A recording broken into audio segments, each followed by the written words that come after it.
यह कहानी एक लड़की की है जिसे अपने साथियों से पर्याप्त ध्यान नहीं मिलता है।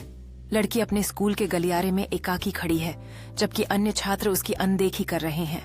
वह अपने कमरे में बैठकर पढ़ाई करने और अपने सपनों की नींव रखने में जुटी हुई है। लड़की अब एक प्रतियोगिता में हिस्सा ले रही है, जहां लोग उसके प्रति ध्यान देने लगे हैं। वह अब स्टेज पर खड़ी है अपने पुरस्कार के साथ, और उसके साथ ही उसकी उपलब्धियों की सराहना कर रहे हैं। वह अब स्कूल के गलियारे में आत्मविश्वास से चल रही है, जबकि उसके दोस्त उसे घेर कर उसकी सफलता का जश्न मना रहे हैं। वह अब छोटे छात्रों को अपनी कहानी सुनाकर प्रेरित कर रही है, जिससे उन्हें आगे बढ़ने का हौसला मिल रहा है। अब वह कक्षा में एक समूह परियोजना का नेतृत्व कर रही है, और उसके सहयोगी उसकी सोच के प्रति सक्रियता से योगदान दे रहे हैं। वह अब अपने स्कूल के सामने खड़ी है, गर्व से उस इमारत को देख रही है जो उसकी यात्रा का प्रतीक है।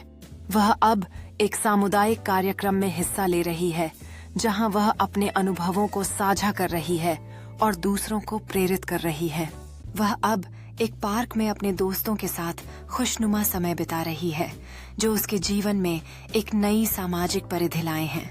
वह अब एक स्थानीय चैरिटी कार्यक्रम में स्वयं सेवा कर रही है, जहां वह बच्चों के साथ समय बिता रही है और समुदाय की भावना को बढ़ा रही है। वह अब एक युवा सम्मेलन में बोल रही है, जहां वह आत्म सशक्तिकरण के महत्व के बारे में अपने अनुभव साझा कर रही है। वह अब अपने दोस्तों के साथ एक जीवंत शहर की गलियों में घूम रही है, जीवन का आनंद लेते हुए और नई स्वतंत्रता का अनुभव कर रही है। वह अब एक पहाड़ी की चोटी पर खड़ी है, शानदार दृश्य को निहारते हुए, जो उसकी यात्रा और उपलब्धियों का प्रतीक है। वह अब किशोरों के लिए एक कार्यशाला का आयोजन कर रही है, जिसमें वह उन्हें नई संभावनाओं से सशक्त बना रही है। वह अब एक स्क्रैपबुक देखकर अपनी यात्रा की यादों को ताज़ा कर रही है, जो उसकी विकास और अनुभव को दर्शाता है। वह अब एक एस्पेजो के सामने खड़ी है, नए कपड़ों में आत्मविश्वास से भरी हुई, जो उसकी अनोखी पहचान को दर्शाता है। वह अब अपने पड़ोस में एक पेड़ लगा रही है, समुदाय के सदस्यों के साथ मिलकर पर्यावरण के प्रति जागरूकता बढ़ा रही है।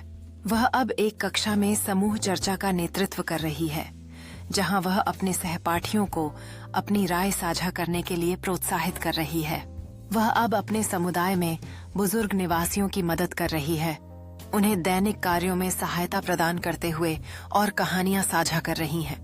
वह अब एक स्थानीय कला प्रदर्शनी में भाग ले रही है, जहां वह अपनी कलात्मकता और जुनून को लोगों के सामने पेश कर रही है। वह अब एक पशु शेल्टर में स्वयं